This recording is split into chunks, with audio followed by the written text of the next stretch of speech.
You work at a hospital as a receptionist, and all you do is guide visitors. Not very useful, are you? It was a coincidence.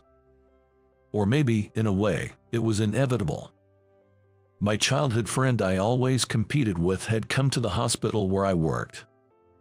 He saw the placard I was holding and sneered. "I thought you were a doctor."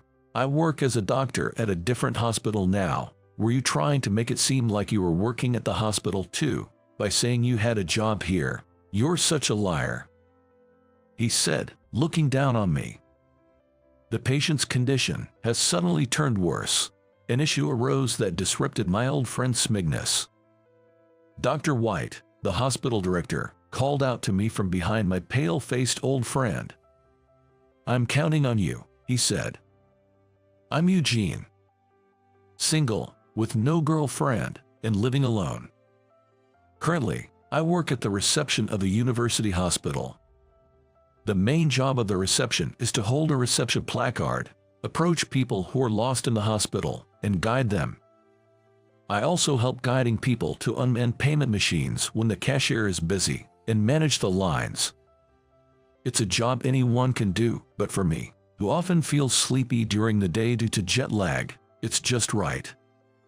Excuse me, where is the place for new patients? Oh, it's right over here. I'll guide you. Well, thank you. You're welcome. I guided the elderly lady and handed her over to a nurse before returning to the information desk. Then, I noticed a man staring intently at my face. That face. I recognized his face too, and couldn't help but stare back. Could it be? "Are you Steve? Are you Eugene?" He seemed to recognize me too and approached without hesitation. "It's been a while, hasn't it, since middle school?" The man was Steve. We were friends in our childhood, together from elementary to middle school. He used to compete with me in everything, always a troublemaker. "Eugene. Steve. What is it this time?" "This time it's a challenge on test scores. Honestly, I still don't understand why he always saw me as a rival." "Hey Eugene, what score did you get on the test?" Steve approached my desk, test paper in hand, despite our seats being far apart. "Again, don't you ever get tired of this?" "I got a 96. What about you?" 98. "I win this time." "What? Seriously? Darn, I lost again." Seeing Steve look so frustrated back then, I just chuckled. That's how we used to compete, even in test scores. We were also in the same track and field club. "I'll take the top spot. Don't cry when you lose, Eugene." "Who's crying? I don't really care about being the best anyway." "Shut up, Eugene, I absolutely won't lose to you." "Well, I'd rather focus on setting personal records than winning." "I'm not losing, no matter what." "Good luck to both of you." "Samantha, watch me, I'm going to be the one winning." We competed for the top spot in the club. And other times, "I'll swim faster than you in the next swimming class." We swim separately, so you won't even know. "Well, then, let's race based on time." "Okay, fine."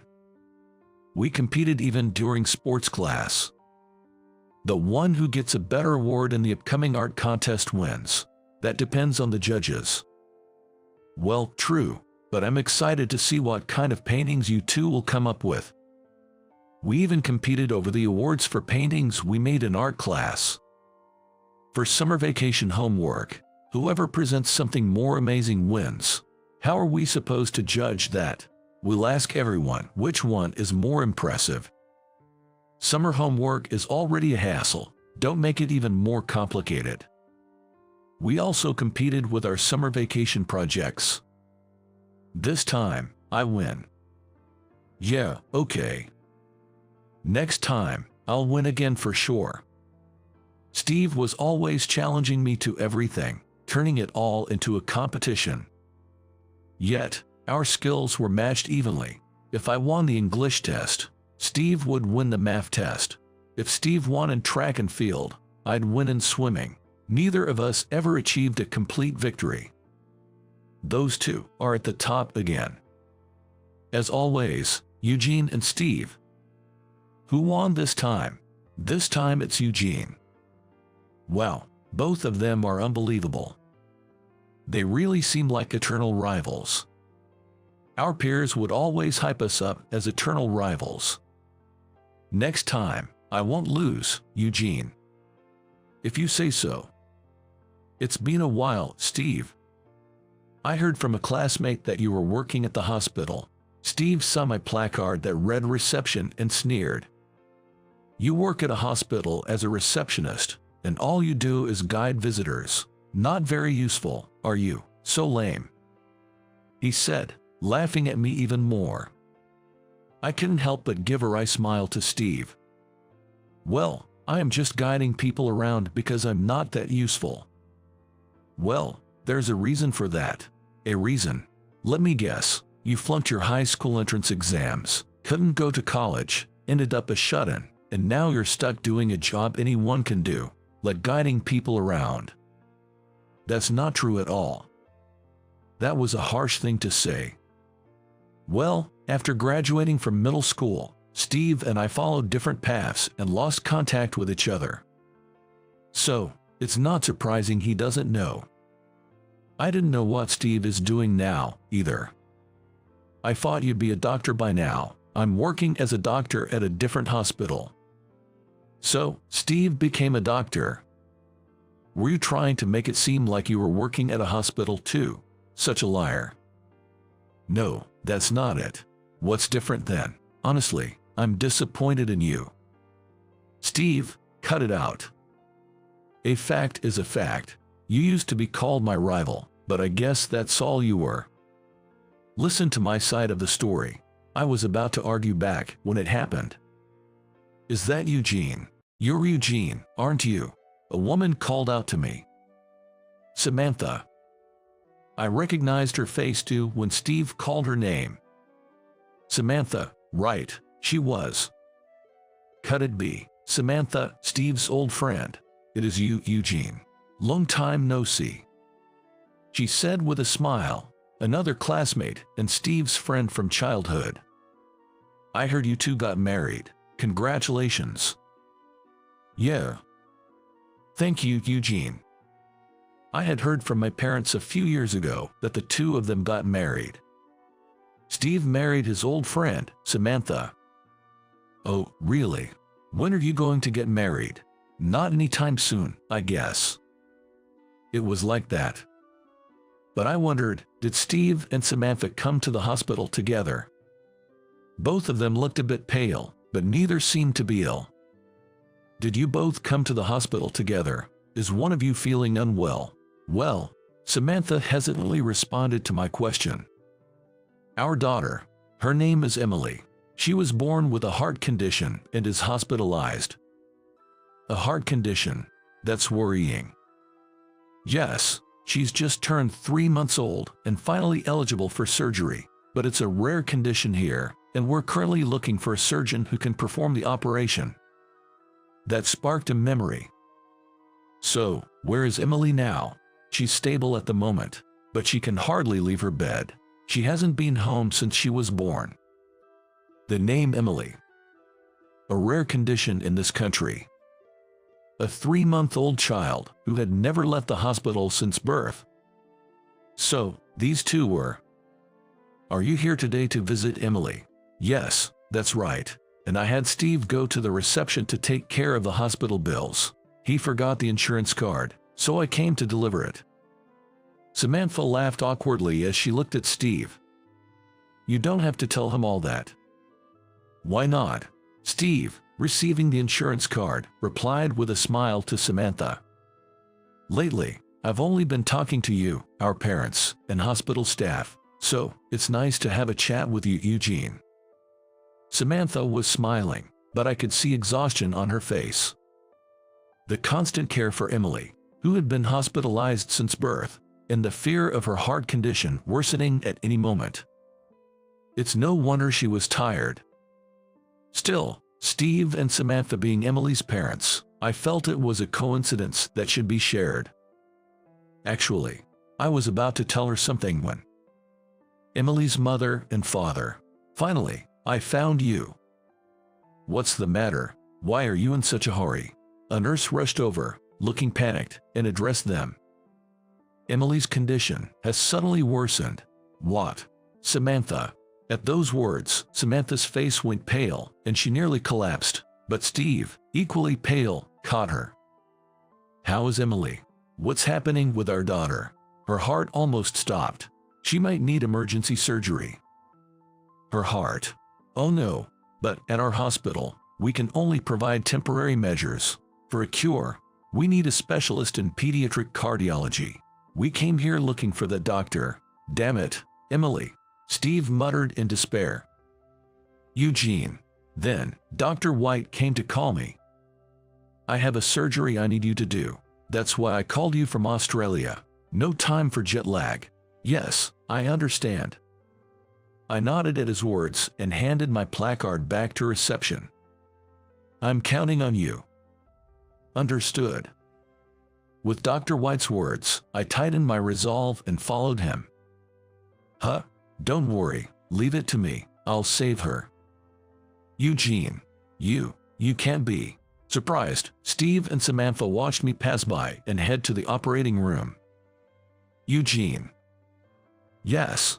Do you have any plans to go to Australia? Australia. Yes. Your skills are too valuable to be confined to the US. How about honing them in Australia? I hadn't mentioned it to them, but after high school, I went to medical school, got my medical license, and then, on Dr. White's recommendation, studied in Australia. As a pediatric cardiac surgeon, I've experienced numerous surgeries in Australia, including treating a premature baby who weighed less than 4.4 pounds. I originally worked as a pediatrician in a university hospital and went abroad to advance my career. I spent about 3 years gaining experience in Australia. Then one day, actually, there's a child with a complex case admitted to our hospital. I want you to handle it. Dr. White contacted me. Is that so? I've heard about you from the doctors over there. I'm sending you the data, so please check it first. Understood.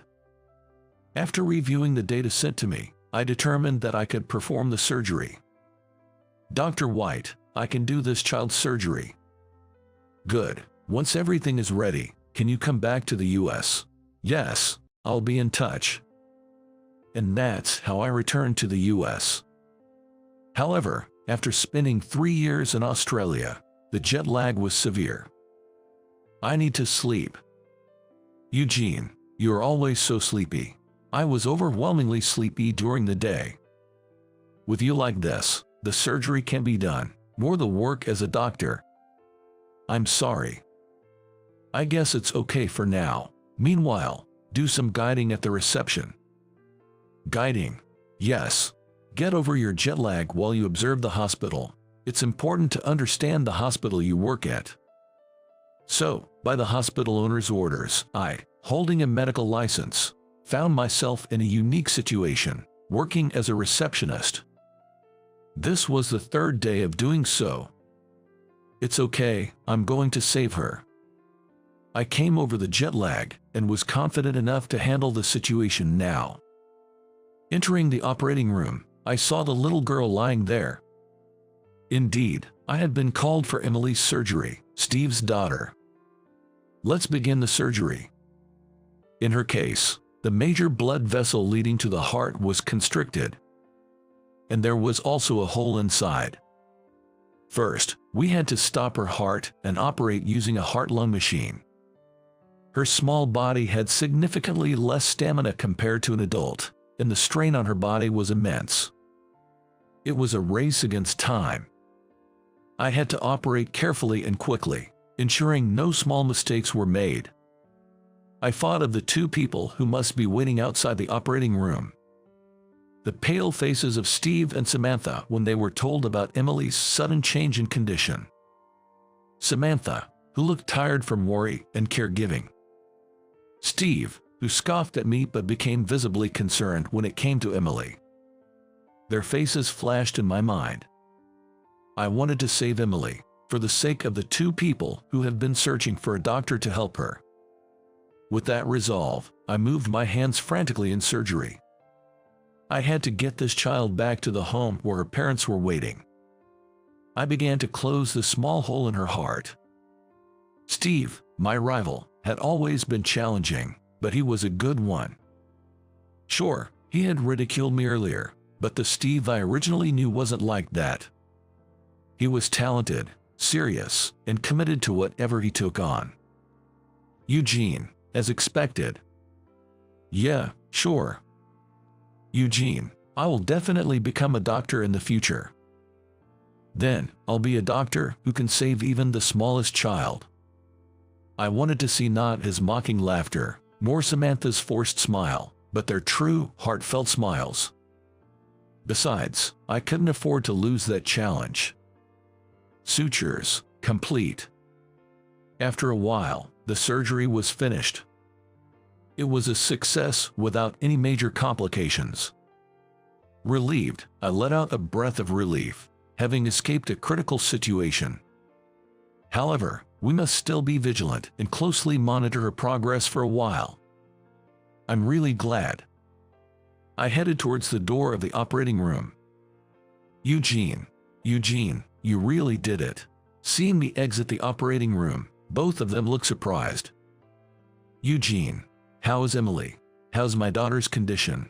Samantha asked me anxiously. Calm down, the surgery was successfully completed. You can relax. Really? Yes, the hole in her heart is closed. However, it was a major surgery, so we can't be complacent. We'll continue to monitor her closely, but for now, she's okay. My words seemed to finally reassure them. Thank you so much for performing the surgery. Samantha thanked me. Dr. White told us while you were in surgery. Eugene is a skilled doctor I called from Australia. I knew he would save your daughter. Given the circumstances, she should be fine now. That's how Dr. White introduced me, it seemed. I felt a bit embarrassed and gave her a smile. I can say whether I'm skilled or not, but I did my best to treat her. Really, thank you so much, Eugene. Eugene. Steve started to speak. I'm sorry for calling you a liar earlier. Thank you for saving Emily. Steve said, tears streaming down his face. If it weren't for you, Emily wouldn't have been saved. Thank you so much, and I'm sorry for belittling you, saying anyone could do the job and calling you useless. Steve, his words conveyed a deep sense of apology and gratitude. The surgery was successful, but Emily's life continues from here. Children who have had heart surgery need to be careful even with a common cold. The real challenge starts now. I said, patting Steve's shoulder encouragingly. That's where I come in as a parent and an internist. Steve lifted his face and smiled. Samantha was smiling next to him. Seeing their genuine smiles return, I truly felt happy. Right, I'll leave that to you, Steve. Okay. Thank you so much. Eugene. Oh, Dr. White. How's she doing since the surgery? So far, so good. That's good to hear. It was your first surgery since I recruited you, so I was concerned. I heard about it. You introduced me as a skilled doctor. Isn't it true? Well, yes, but it's still embarrassing. No need to be embarrassed. I was confident you could save her. Now, I'm counting on you to keep up the good work. Understood. Emily is still hospitalized, but has become much more energetic. According to Samantha, she can now drink a lot more milk, which she couldn't do before. It was by the time she turned 5 months old. Emily recently rolled over for the first time. That's great. Yeah, Samantha was so happy about it. She said it's a miracle she's gotten this far. It's all thanks to you. It's not just because of me. It was all Emily's effort and the support of you too. Steve spoke happily. For Emily's sake, Steve decided to work as an internist in this hospital. Emily, Daddy's here. You're looking good today. You're here again. Why not? I'm her dad, after all. Doting dad, huh? With a daughter this cute, can't help being one. He's quite the doting father, always rushing to Emily's room during breaks to see her face. And before heading back to work, he never forgets to remind me, please take good care of Emily. I respond, got it, now get back to your work. I need to give more than my all, otherwise, Steve might get mad at me. I chuckled to myself, thinking this. Despite his ways, Steve is an excellent doctor. I often hear good things about his reputation. And so, some time passed after that day. Yeah, this should be fine for now. That means, you can finally go home together. Emily's discharge from the hospital was finally decided. Regular outpatient visits are still necessary for a long time, but going home was a joy for Steve and Samantha. They had been eagerly awaiting the day they could return home together as a family. I've got some news, Eugene. Okay, calm down. Steve's in a good mood, huh? Really? But it's understandable. They've been waiting to go home together for so long. That must be a happy moment. That doctor looks really happy these days. His daughter can go home now, right? That's right. She's been in the hospital for a long time. That must be a relief. Steve's obvious good mood was noticed not just by me but also by the surrounding doctors, nurses, and patients, who looked on warmly. We can finally go back home together. That's great. Yeah. It was a few days after Emily's discharge. Steve asked me out for a meal. I gladly accepted and followed Steve. Not going for drinks. Idiot. How can I drink when Emily is around? That's true. So, we headed to a casual family restaurant. Eugene, really, thank you so much for everything with Emily. I've heard that many times. How's Emily today? Today, she's staying over at Samantha's parents' house. It's close by, but since she's been in the hospital since birth, Samantha's parents were overjoyed to finally meet her. That's great. Thanks to you, Eugene. Our family can smile again. I can't thank you enough. I'm happy too. I truly felt that way from the bottom of my heart. Seeing their smiles, I smiled too. This was the perfect opportunity. I decided to ask about that matter. You know, there's something I've always been curious about. What's that? Why have you always competed with me since we were kids? Everything was a contest. That's, well, Steve hesitated to speak. Back in first grade, Samantha said you were smart and cool, and I couldn't stand it. What?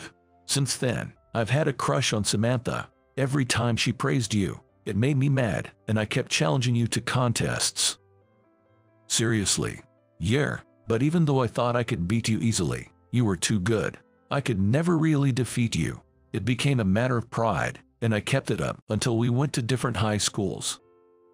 I was honestly taken aback.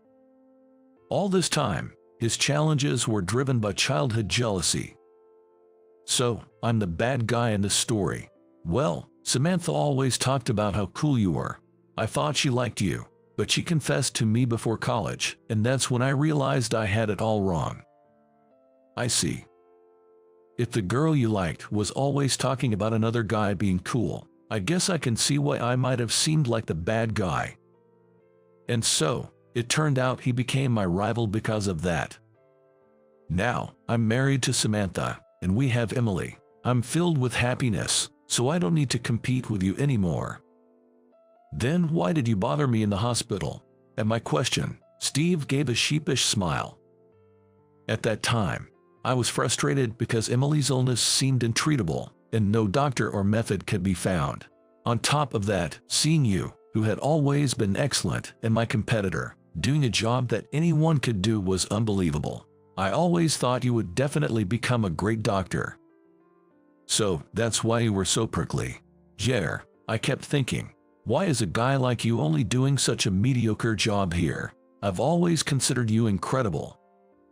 And at that time, there I was, not a doctor, but doing a job anyone could do, a guide. Steve's frustration from worrying about Emily's illness.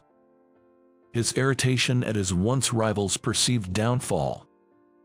From Steve's perspective, it must have been infuriating. And when I finally decided to talk to you, it came out as looking down on you. I still feel really sorry about that. I didn't mean to belittle you. It's okay. I understand you don't feel that way anymore. Of course, even as a doctor myself, I can see your skills. You're an excellent doctor. Apparently, I was just caught up in their love story for all these years. As a result, I kept being close to Steve. It left me with an indescribable feeling. Well, maybe that was the reason we were able to become close again after bumping into each other. As I was saying, Emily is just so adorable. I can't help it. I see. When she sees my face, she smiles brightly, and Samantha smiles too. My wife and daughter are just so cute. I'm really happy now. Steve's bragging about his happy family life. With no marriage plans or partner of my own, I can't help but feel a bit defeated. Honestly, I feel like drinking to forget. But we're in a family restaurant. Guess I'll have to settle for another Coke. Leaving Steve, radiating with happiness, I head to the self-serve to get my refill. I wonder if I'll find someone special too. Time passed, and Emily turned 3. Eugene. Hey Emily, how have you been? I'm doing great. That's good to hear. She's so energetic, it's almost a problem. Turn your back for a second and she's off somewhere. Typical kid things. She was growing up healthy, without any major complications or issues. Seeing her made me glad to be a doctor. I'm glad I could become a doctor who could treat her like this. Oh, by the way, we're having a birthday party for her soon. Eugene, would you like to come? Really? Of course, thanks to you, we are able to celebrate Emily's birthday, and she likes you being around. So, I decided to go to Emily's birthday party. Good to see you, Eugene. Welcome. Thanks for the invitation. Steve and Samantha greeted me warmly. Hey there, Eugene. You've grown up. Yes, nice to see you. Emily's grandparents were also there, and the party went on joyfully.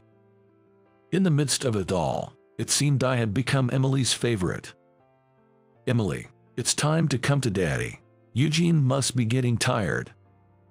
No, why not, Emily? No matter what Steve said, she wouldn't leave my lap. She just sat there, smiling brightly on my lap. Eugene, what is it? I am going to marry you. What? Wait, what did she just say? A bombshell statement. And it came with a kiss on the cheek. Oh dear. You, stop kidding around. I won't let Emily marry you. Well, that's harsh. Haha, Eugene is quite a catch.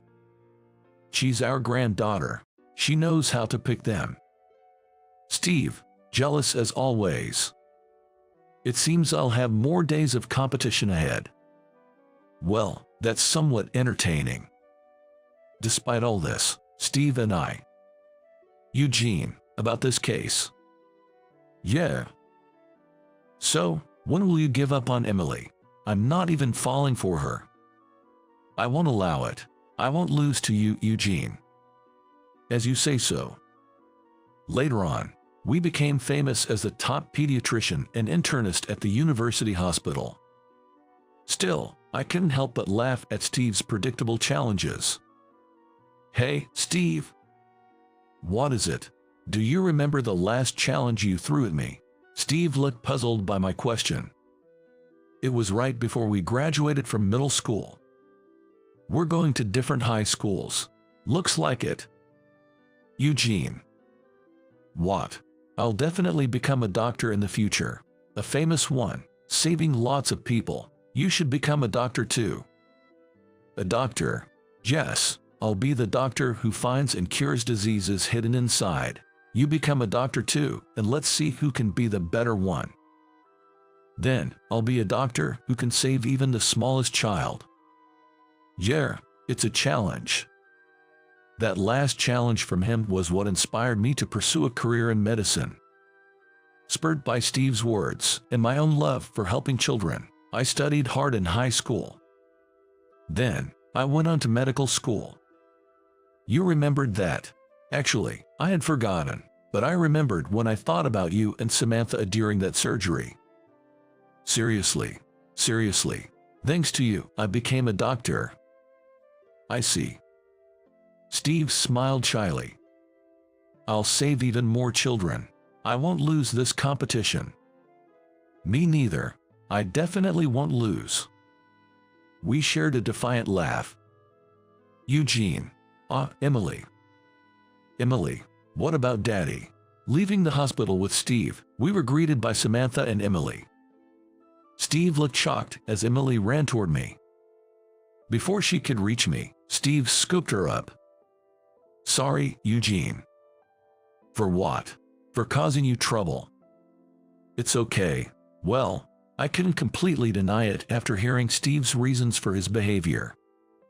I liked it when Steve was challenging you and working hard. Is that so? Yes, I was supporting both of you, but I guess I caused you some trouble. Haha, it's great to see you getting along so well. I've treated many children over the years. Children carrying heavy illnesses while still so young. Still, there were children I couldn't save. I've never forgotten about them. I've continued my effort to save more children. There are treatments I couldn't do back then that I can do now. Seeing children like Emily overcoming their illnesses and growing up fills me with joy.